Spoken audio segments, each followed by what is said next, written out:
Bienvenidos y muy buenas tardes. Gracias por acompañarnos a esta presentación. Metemos la cuña, que es el libro número 31 de la colección de poesía de Joana Casanovas, Poética de las Estructuras.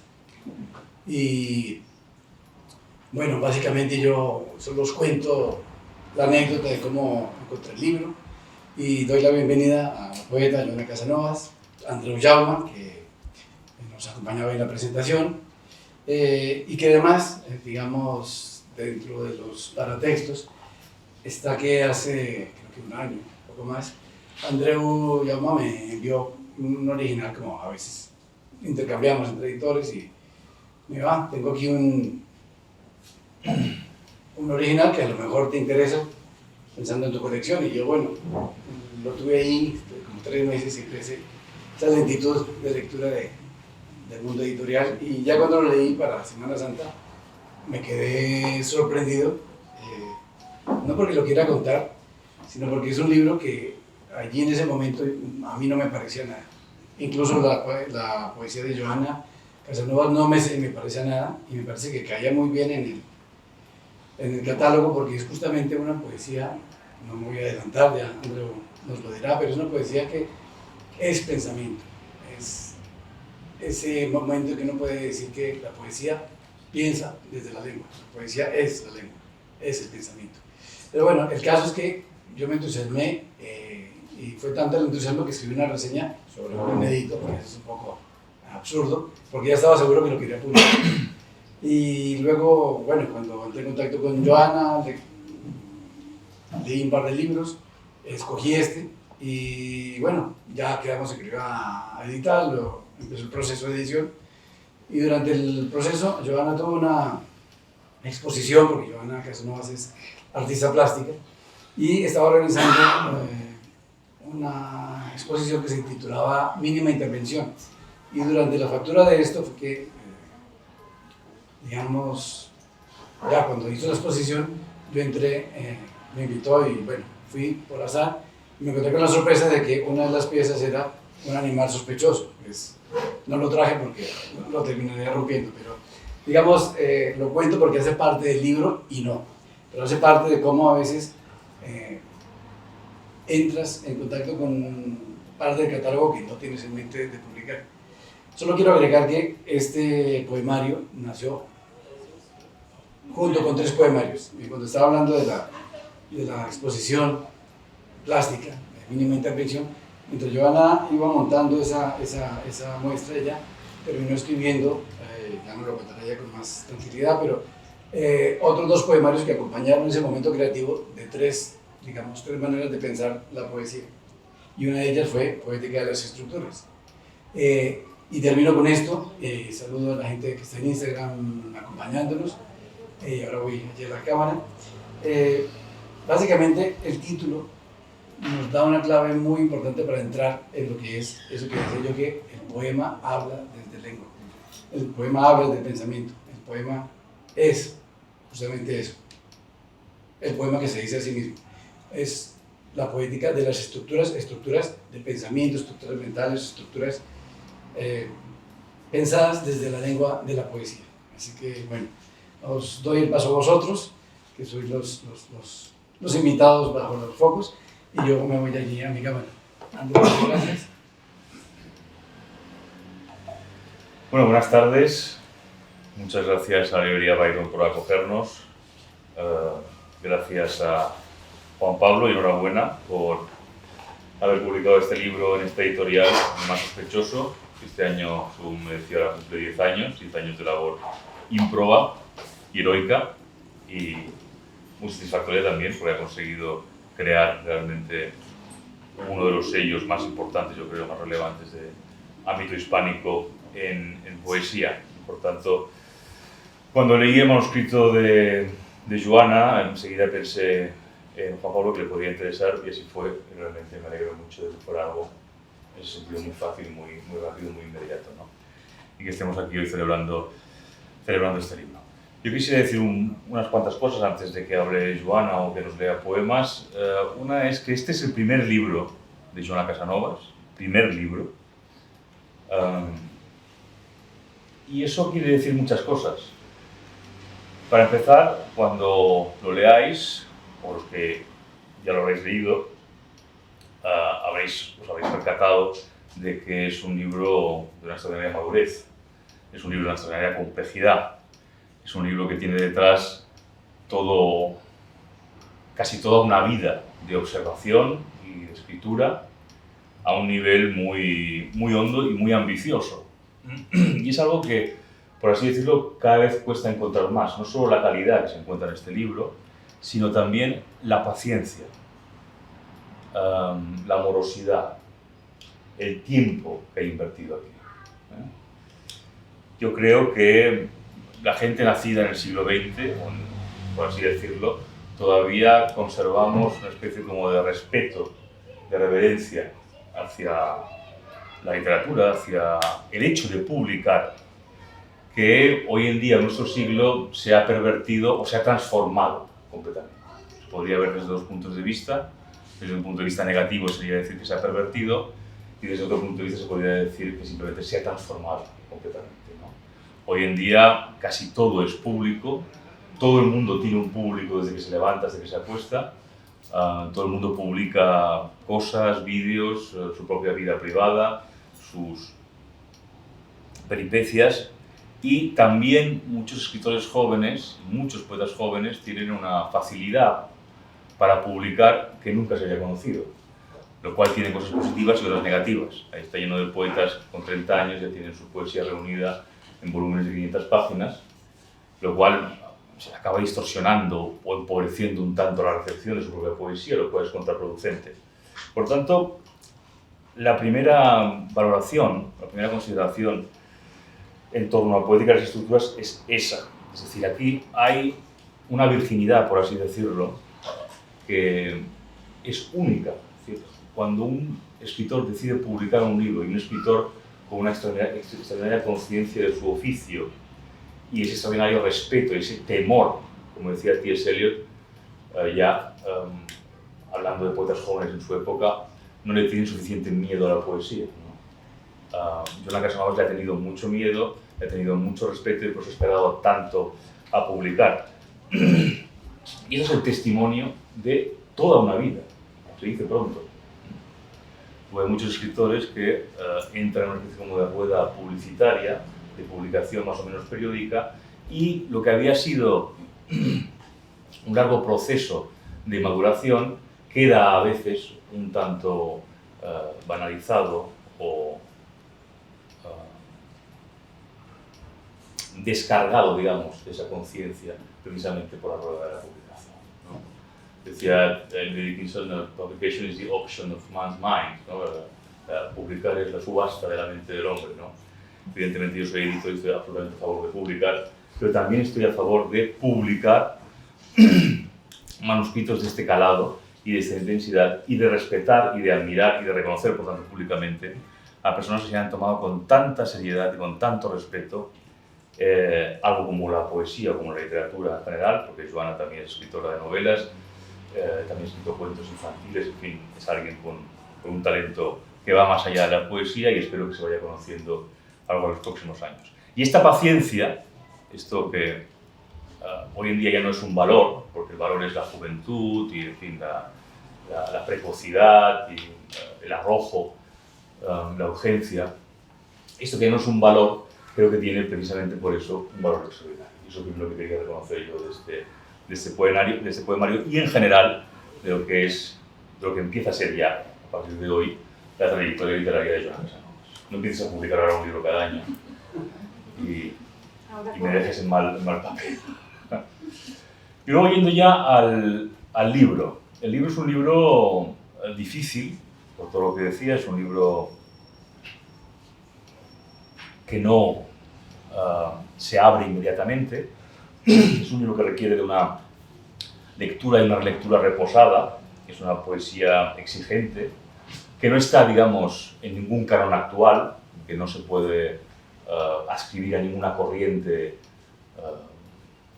más o menos hegemónica o dominante, sino que es una voz labrada a lo largo de mucho tiempo.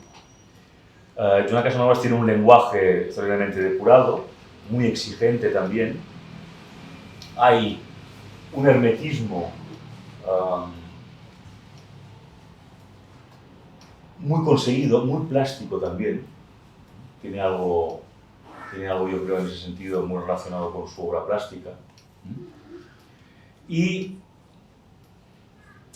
para decir de qué trata este poemario, lo mejor es ir al epígrafe de Jacob Böhm, que dice: mirad al fundamento, al corazón. Y es justamente a lo que se dedica todo este poemario, a tratar de sondear el fundamento. Lo dicen ya los primeros versos del libro también: persiste en lo quebrado una armonía que nos cuida. Este sería, yo creo, el resumen de todo el poemario. Cómo encontrar una armonía en lo quebrado. Cómo encontrar plenitud en la fragmentación, en las estructuras, que es un concepto muy científico, un concepto,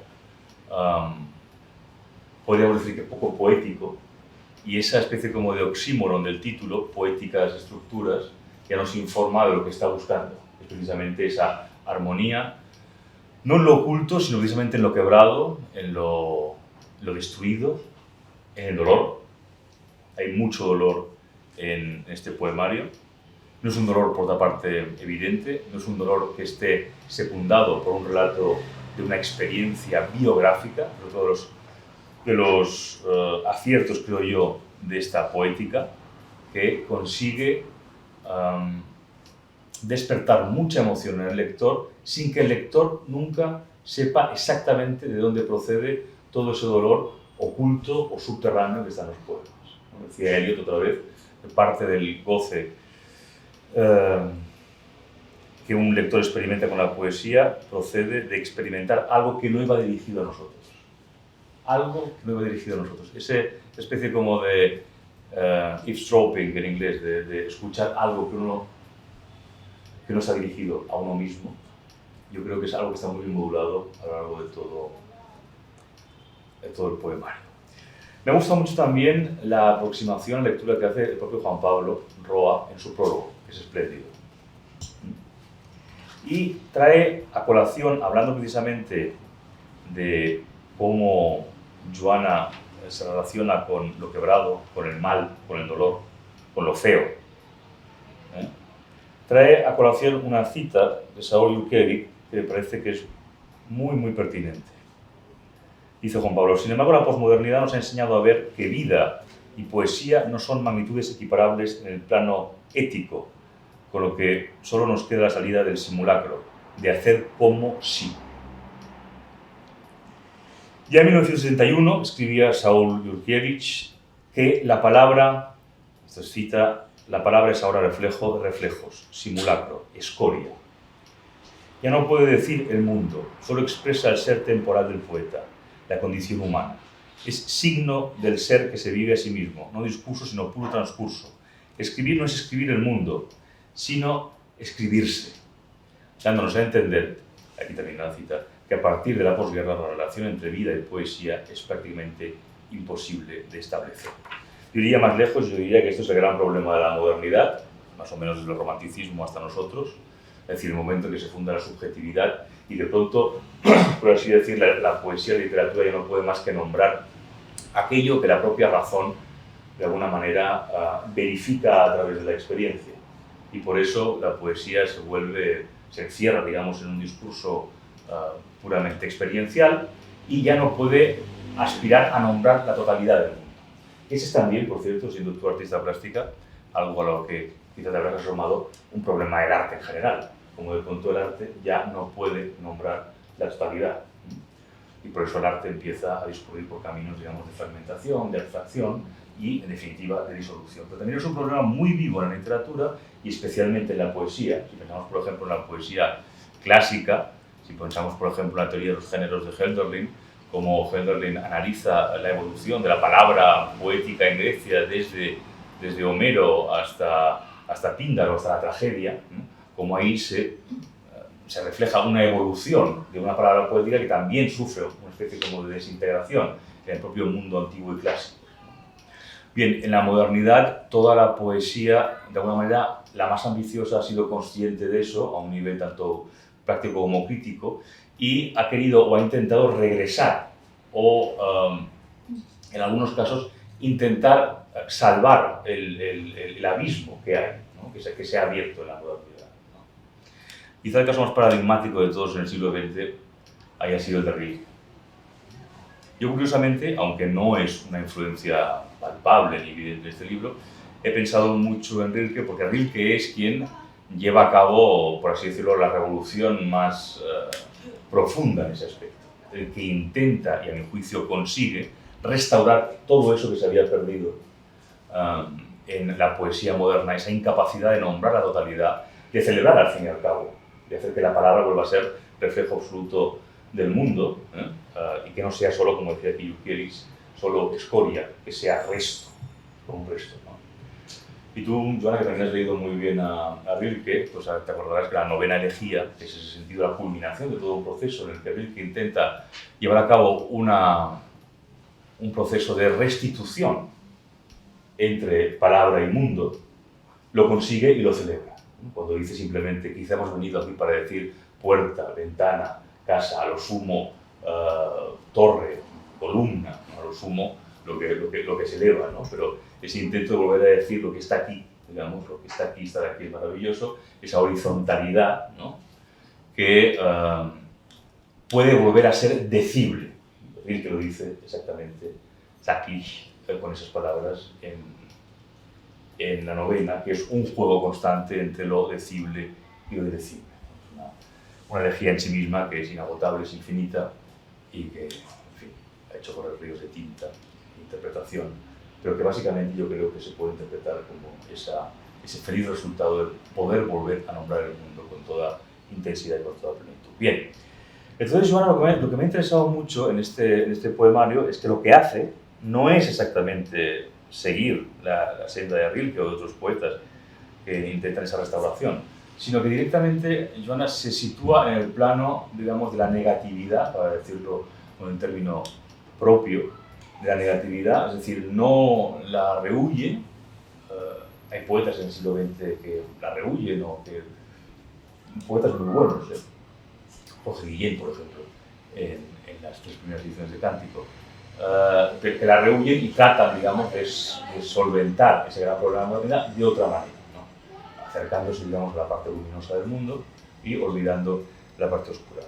Joana Casanovas en este poemario lo que hace es justamente lo contrario, no solo no la olvida, no la orilla, sino que se sitúa en su propio centro. Y lo interesante es que a partir de ahí, de esa asunción absoluta de la negatividad, se dispone a cantar precisamente todo lo luminoso, todo lo que esa negatividad pretende destruir, pretende ocultar. Y lo consigue porque esa negatividad no le arrastra a una subjetividad, digamos, incomunicada con la totalidad. No le arrastra a un discurso, pues, que esté solo secundado por la experiencia autobiográfica, sino que a partir de ahí empieza a hacer calas y saltos realmente muy notables, muy arriesgados también, debo decir, muy arriesgados. Hay saltos aquí muy arriesgados, hay decisiones, incluso desde el punto de vista prosódico, muy tremendas, de las que sale airosa y en algunos casos no solo airosa, sino con un aliento verdaderamente magistral. Para empezar, desde el punto de vista de la lengua, decía Juan Pablo y decía muy bien que aquí hay pensamiento, y yo creo que la mejor definición que se puede dar de la poesía es que es una forma de pensar insustituible. Es decir, hay otras formas de pensar, pero la poesía sigue siendo una forma de pensar absolutamente insustituible y que no tiene nada que ver con la filosofía, no tiene nada que ver con el ensayo, ni con la narrativa, ni con otras formas de pensamiento, ¿no? Y en ese sentido, aquí hay pensamiento, pero también hay drama, también hay representación, pero sobre todo hay gran poesía. A mí me ha recordado, curiosamente, el trabajo con el lenguaje y la intensificación y la depuración del lenguaje. Un lenguaje, además, que se aparta de una forma deliberada y casi tendría que decir violenta del lenguaje corriente.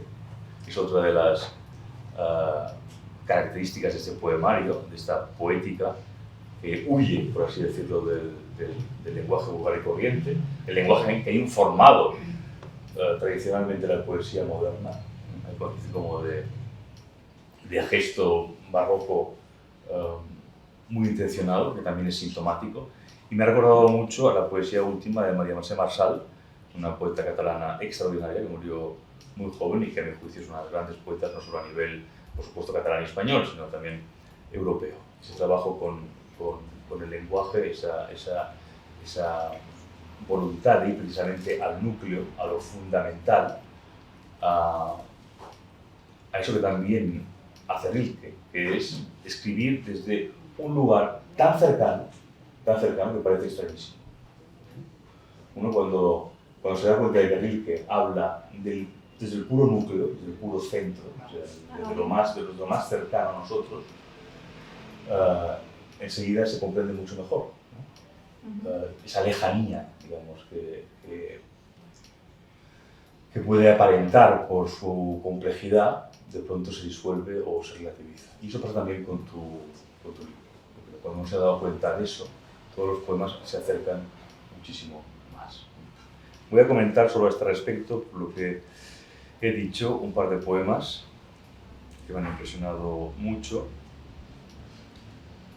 Uno muy breve, que es Altares, dice: ese quien, en mayúscula, ese quien vacía lo que nunca debió ser, anima lo que todavía no fue. Dejar los huesos rotos en los altares de los caminos. Estos tres primeros versos son magistrales. Ese quien vacía lo que nunca debió ser, anima lo que todavía no fue. Ahí es donde más me ha recordado, para hacer una comparación, en fin, que sé que no es una poeta que hayas frecuentado, a María Mercè Marçal, sobre todo en su último libro, Raó del cos. Ahí, nombrar todo ese vacío, dándole una forma, es verdaderamente extraordinario. Un poema que casi se podría decir como infantil, pero cargado de una gran profundidad, Los zapatos quietos. Todas las noches, junto a la cama, los zapatos quietos, llenos de nuestra muerte, cantando el tralalá de nuestros días. Otra vez, la doble unión de vacío y de vida, extraordinariamente bien condensados en un poema muy breve.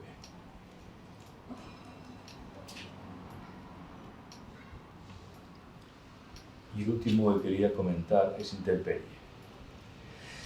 Llegados a este punto, será bueno desgarrar la armonía en el justo ángulo que filtra lo estrictamente luminoso de su deseo de cabalgadura. Nuestra es la tenaz insignificancia de las particularidades en danza. Anota ahora la salud en todas sus formas y especula en borradores cuanto no te digas. Dime que vuelva donde no quisiste que fuera. Callas la forma, pasos en las nubes cinéticas con su mar de fondo y suelo firme. Nunca la intemperie fue apalabrada. Casi intemperie se podría llamar también el poemario de alguna manera, ¿no? Es el ámbito de todos los poemas, ¿no? Pero particularmente nuestra tenaz insignificancia de las particularidades en danza. Esto es una definición exacta de casi de la condición humana, se podría decir, ¿no? Y ya digo que aquí está concentrado también todo el aliento y todo lo que decía al principio de esa emoción que no va dirigida a nosotros y que el lector puede percibir. Así que felicidades por todo lo posible. Vaya lectura más.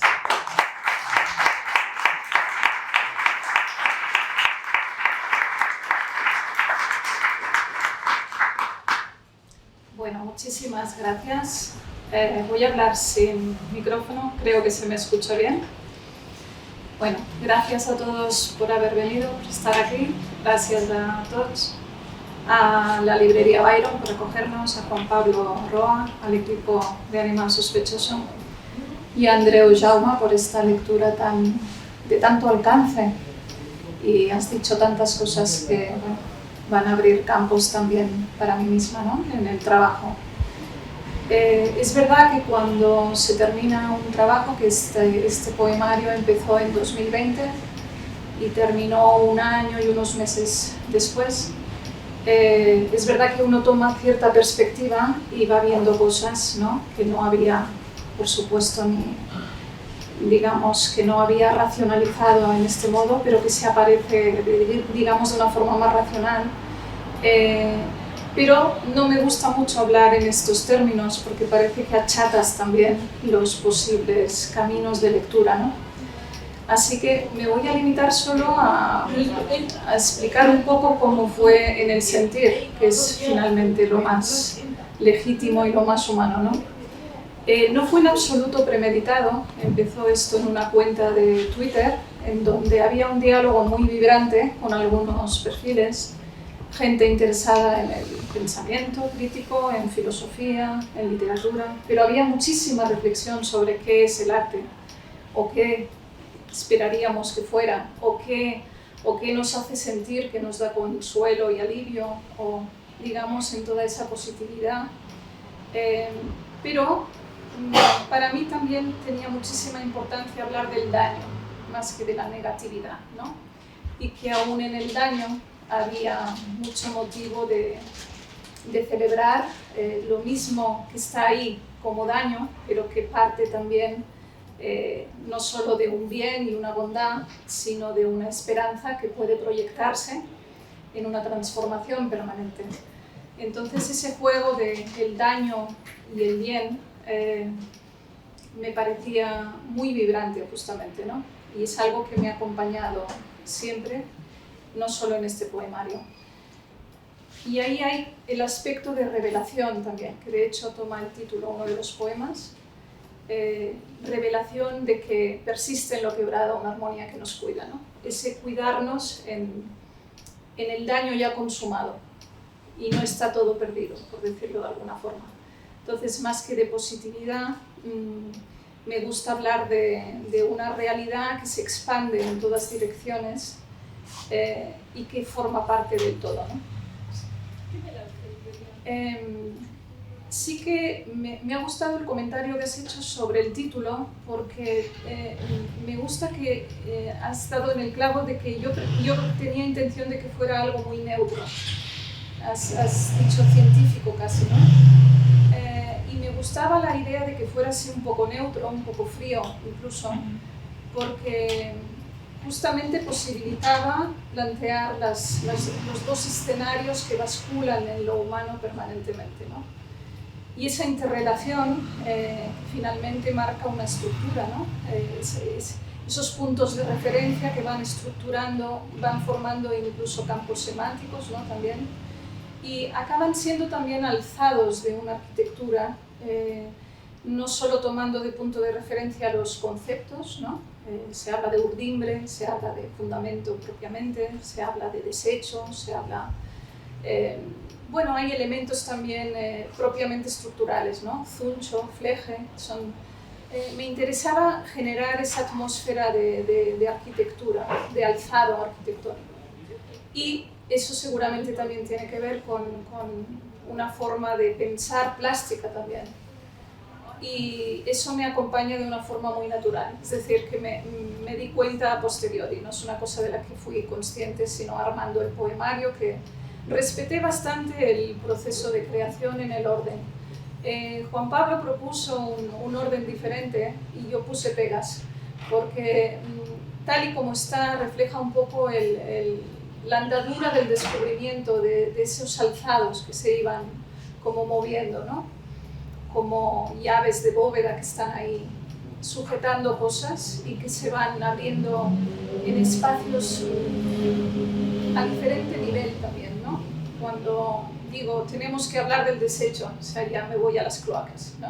Y hay ahí diferentes planos, y esa plasticidad la descubrí un poco después, no fue una cosa que fuera consciente enseguida. Y bueno, la verdad es que a nivel de contenidos yo misma pienso que el mejor descubridor de los contenidos es el lector, y ahí prefiero no entrar mucho, más que haber bocetado lo que para mí significó. también como proceso muy vibrante, me lo pasé muy bien. Hubo momentos de mucho dolor, es verdad, en el sentido de que siempre un poemario es como un parto, ¿no? Y hay todo ese bagaje de paciencia y de espera y de asimilación, ¿no? Porque es verdad que la seriedad me ha acompañado siempre. De hecho, hay un verso que habla de eso, ¿no? De rescatar la clara seriedad, lo fue casi todo, ¿no? Y eso sí, es un pequeño tributo a esas esperas que son necesarias y que de hecho cuando ya tienes el trabajo terminado dices, bueno, será un simple borrador, porque habría que seguir, pero bueno, en algún punto hay que detenerse y hay que dar por bueno el trabajo, en el sentido de aceptarlo. Y por último sí que me gustaría decir que en relación a la cosa poética, ¿no? ¿Qué es lo que a mí más me ha interesado en cualquiera de los poemarios que he abordado? Tiene que ver con lo insobornable. Apuntar a eso, ¿no? A lo insobornable en el sentido más neto del término, lo que no se compra, lo que no está en venta, lo que no es objeto de transacción, sino que es objeto de casi sagrado, ¿no? Como es la palabra humana, y que tome todo ese peso en la seriedad y en la veracidad, ¿no? ¿Se consigue o no? Eso ya lo dejo a los lectores que puedan opinar. Y es cierto que es una lectura exigente, pero también hay algunos poemas que son como puntos de respiro, ¿no? De un aparente sencillez, ¿no? Pero que también buscan una hondura que sea como un anclaje. Y bueno, casi que lea algunos poemas, tampoco tantos. Tú ya has leído Los zapatos quietos. Así que, bueno, leeré en primer lugar uno que se titula Pulsación. ¿Se escucha bien? Sí. Pulsación, un alma siendo todas las almas, y la belleza indefectible, prefigurándonos laceadores de verdad asombrada. ¿Importará si bajo el punto de flotación áurea solo somos merodeadores francos descontándonos? Materia del queriendo ser, palpítanos.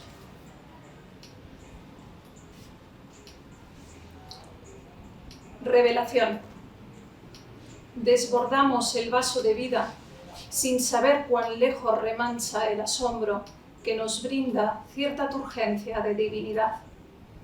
Movemos las palabras, cosidas al iris con que nos miramos, aspiramos a su musicalidad. Cuidar el tono, la vibración, saber que le crecen pies al flotar. Temer nada más la lacia voluntad del no ser en el estar. Abismarse en la fragilidad, revelación del todo brota entregado. Tú contienes todo quien yo pueda amar. Reservorio de misterio, ampárame.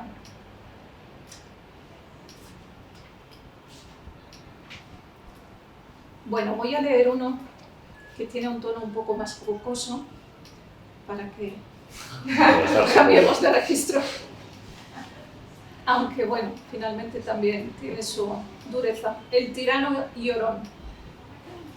Pasaba por niño gastado. Mundo, viájame. Pelota, ruédame. Ojo a su pusilanimidad criminal. A rebufo del afán corista deambulan en su aleación monetaria. Así se les antoja atractiva la blandura de los umbrales tristes que cruzan todos los días taciturnos. Las niñas viejas lo alertan del secreto de la mística. Con esa alegría bajo el ombligo, ¡qué peligro!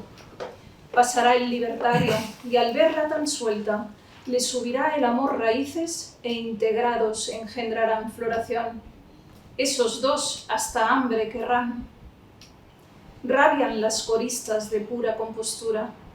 Hay que enterrarla boca abajo y cortar las raíces aéreas desprendidas de su cabellera siempre viva. Y el hombrecillo colonizado, a su modo, ejecuta. Mundo, viájame, pelota, ruédame. Quita. Con afanosas intrigas, las niñas mal crecidas inyectan palabras sebo a la tierra. y ella perece, y él no pasa. Así nos engulle todos los días la muerte oronda.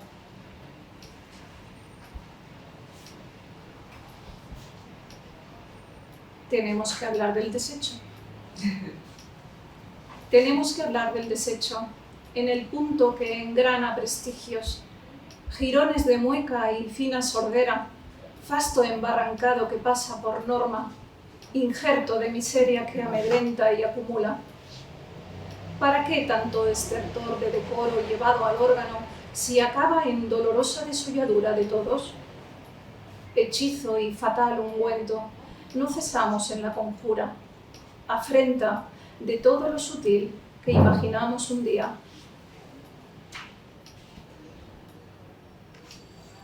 Luciérnagas. Las luciérnagas extraviadas por un exceso de luz artificial entretienen a los niños que dormitan en el bosque de los tiempos venideros. Luz consuelo, y ora por todos nosotros en el vientre de la noche. Lo sabe la mujer que, habiendo sido luz, la da. Bueno, y voy a terminar. Ese último verso es precioso. Voy a terminar con irse.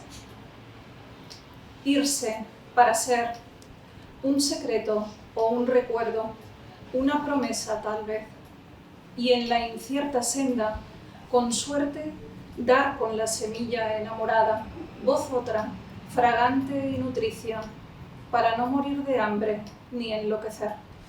Bueno, gracias.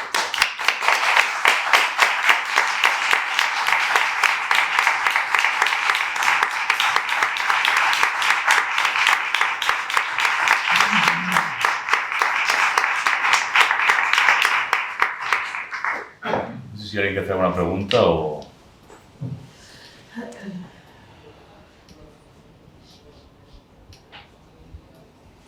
Es difícil preguntar, claro. Con la poesía. No, yo me salgo del libro porque cuando escribí la nota para una revista online, el libro venía acompañado de una poética de las estructuras, que es una pieza visual.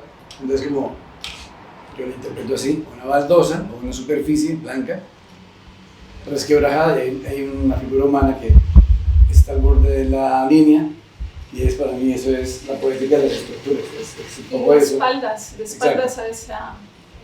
Y es una simple pieza, pero te emociona, y luego cuando entras en el libro no puedes olvidar un poco esa intemperie. Exacto. Pues yo que quería preguntarte cómo has llevado este estilo, es decir, ha sido una evolución de mucho tiempo. Empezaste a escribir, ya se nota, de poesía hace bastante tiempo, y al principio era muy distinta, era completamente distinta. Sí, realmente sí que hay algunos versos que incluso he incorporado y rescaté de cuando yo tenía, no sé, hace millones de años, pero que fue un poemario que armé, recuerdo, con una amiga que incluso presentamos incluso algún premio, no recuerdo muy bien, pero hace muchísimos años. Y lo volví a mirar no hace tanto y pensé, bueno, pues aquí hay algún material interesante, pero realmente no puedo decir que haya una continuidad porque, en fin, también diría que todos los años de formación, también la propia historia, ¿no? Y también mi trabajo en otros campos, ¿no? Que han, digamos que de alguna forma, alimentado el mismo lenguaje, solo que con una expresión diferente, ¿no? Pero eso ha sido como una especie de lenta sedimentación. No puedo decir que ya estuviera y lo haya retomado así. Bueno, es imposible así, ¿no? Pero tal vez sí que tenía ya esta mirada de interés sobre este registro tan propio de la cosa poética, pero también la cosa poética que está también en la literatura, en la novela, en el arte, esa cuestión de la insobornabilidad, ¿no? Ese carácter de lo veraz. Y Zambrano decía un poco que la poesía o el poeta entrevé entre la niebla, pero aquello que entrevé entre la niebla le es fiel hasta la muerte, ¿no? y eso me siento bastante cercana a esa imagen, ¿no? Uno no sabe exactamente qué busca, pero sabe que ahí hay algo que es como un tesoro que nos pertenece a todos y que puede trascenderse de lo particular. O sea, finalmente lo particular va cayendo, ¿no? No porque no esté presente, que también lo está, pero no es el objeto aquello, ¿no? Lo particular. De hecho, has hecho una referencia muy pertinente sobre eso.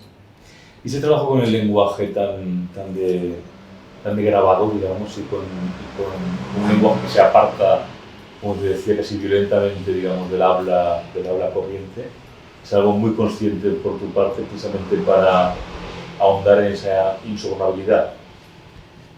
Tal vez sí, es una forma de crear una variación, ¿no? Que también es algo que técnicamente como terapeuta uso, ¿no? A veces es la cuestión de usar imágenes fuertes también que generan movimiento, cambio, y no solamente un llamado de atención, sino que pone en el mismo plano dos realidades que no solo se dan la espalda, sino que se pueden eliminar la una a la otra, como es la vida y la muerte, que son radicales por sí solas, ¿no? Entonces, tal vez me viene de ahí, pero ahora especulo un poco, no sé. ¿Y verías la poesía y este libro en concreto como un complemento, ya que has hablado de ello, a tu labor como psicoanalista o terapeuta, un complemento o una consecuencia de ello? Eso debería pensar con mucha calma, la verdad. Pero diría que todo ha tenido su coherencia y de forma deslavazada se va avanzando en un terreno o en el otro, porque no dejan de ser expresiones distintas, pero los materiales van trasvasando el uno del otro, ¿no? A veces es una buena combinación el trabajo plástico con la escritura, porque a veces estoy manejando materiales, pero mi cabeza está construyendo algún verso. Y sí que había en paralelo la exposición que hice de mínima intervención. Es verdad que estaba escribiendo en paralelo esto, ¿no? Pero hay un punto en donde son imposibles, no pueden estar en el mismo, digamos, manejo, ¿no? A veces, si estoy trabajando materiales, si me viene un verso, a veces necesito parar aquello, irme al bosque, que es mi segundo despacho, y ahí escribo. A veces escribo mentalmente y luego llego a casa, o a veces tomo notas en el mismo móvil, pero necesito de ese oxígeno también porque es un trabajo más mental la palabra. En cambio, el trabajo plástico son imágenes que tienen que seducirte del lado de ese registro de lo insobornable, ¿no? Lo que hay aquí vale por lo que es y no hay transacción. Cuando llego a eso, me doy un poco por satisfecha. Tal vez esa es la equivalencia que le podría dar, ¿no? Y has hablado concretamente del daño, ¿no? Uh-huh. Entonces, que sería, digamos, el asunto para ti, sobre todo, del poemario, ¿no? Claro, o porque... el centro el lugar de lo que hablas, ¿no? En primer lugar, reconocerlo, ¿no? Sí que es cierto que como soy psicoanalista, en el discurso del paciente está el daño permanentemente, ¿no? Y tiene que ser reparado y aliviado, y después tiene que haber una construcción sobre algo de ruido, ¿no? Los términos, digamos, del trabajo clínico son muy diferentes, pero tal vez sí que me ha interesado siempre el daño en el sentido de que reconocerlo permite la construcción. Previo a construir algo nuevo en donde se abandona el dolor o el daño, tiene que haber un reconocimiento del daño, si no solo arrastras un imaginario dañado, ¿no? Y me interesaba Jacob Boehme porque él en eso fue, creo que, motivo de esperanza. Para él el daño, digamos, el mal, era excéntrico, no era el núcleo, no es la esencia, y más bien es el bien que puede desde ahí erosionar esa parte excéntrica del daño, del mal, que puede, digamos, de algún modo estar permanentemente acosando desde afuera, pero no deja de ser desde afuera. Entonces él hace esa integración del bien y el mal de una forma que me pareció tan humanizada, tan digna de tomarse como camino, y que se parece mucho al trabajo clínico que yo hago con los pacientes, ¿no? Que hay que dar una salida humanizada a ese dolor, a ese daño, y empezar a construir desde una previa desconstrucción de todo ese daño. También es un tema muy terrible, el asumir la muerte desde la vida, digamos. Exacto. Y la destrucción, una parte de nuestro estar aquí, ¿no? Y morir de nuestra muerte, ¿no? Y morir de nuestra muerte, claro. Como dicen los cuadernos de Malta, que es esa imagen de la muerte, ¿no? Sí, sí, Que sí. uno quiere elegirla, Pues es es la propia muerte, como sí. parte de una voluntad vital. Está ahí puesta, ¿no? En la muerte, y eso me parece muy rescatable también. Estupendo. Bueno, Hay una pregunta por ahí. Dani.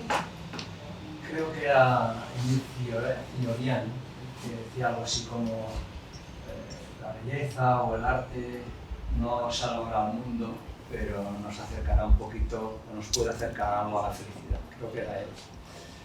Y yo solo quería agradecerte tu obra, ¿no? Tu obra plástica y tu obra poética, porque me estoy imaginando ahora llegar a casa, poner el telenoticias y quedar, como suelo quedar cada 2x3, completamente colapsado del horror en el que muchas veces estamos sometidos, ¿no?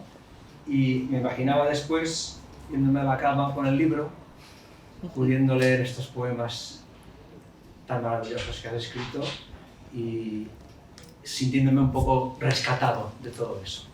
Y simplemente quería darte las gracias. Muchas gracias a ti. Si no más preguntas, es un final maravilloso. La verdad que sí. Muchas gracias.